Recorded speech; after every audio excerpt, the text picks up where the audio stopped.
পদত্যাগটা করলেন না কেন?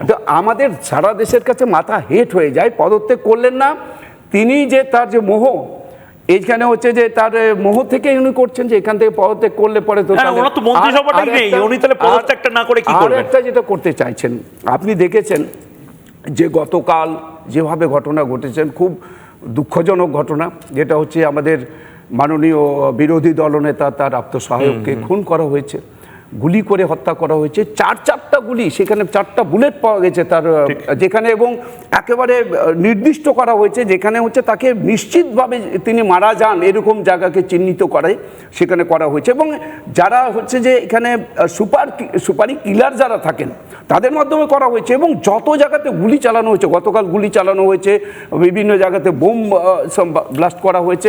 অর্থাৎ এই ঘটনাগুলো ঘটানোর জন্যই তিনি পদত্যাগ করেননি, সেই জন্যে চেয়ারে বসে থেকেছেন।